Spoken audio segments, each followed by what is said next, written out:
2021 Peterbilt.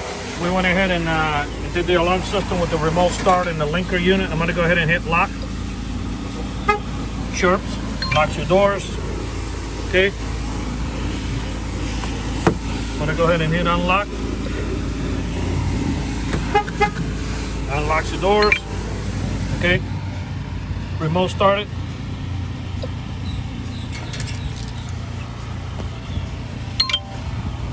Gonna get ready to turns on the ignition. It's gonna go through. I gave him the diesel delay. It's gonna do all the clock, clock, clock, you know, around the vehicle or around the truck. It should crank right up. Okay, gonna crank right up.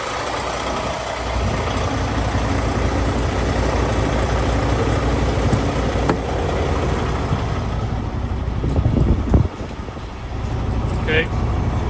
To turn it off, you can use the phone, or you can do it from the remote control. I'm going to go ahead and do it from the actual app. Okay, that's his personal vehicle. He wanted to program it on the app. To track it is here. Okay, you see the map where the car is and all that. You can switch over to satellite image.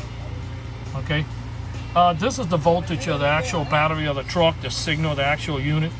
Of course, when the alarm fires off, he'll get the alert on his phone. It also comes with the remote control. You hit lock, it locks your doors. Unlocks, it unlocks your doors. If you press this twice, it will remote start. And then from the phone, you can do it anywhere in the world. So you at home, you can remote start the truck and get it started, get it warmed up.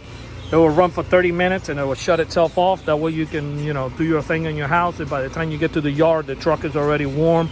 Heater's already on, or AC if you live in Miami, and you're set to go. I'm gonna go ahead and fire up the alarm.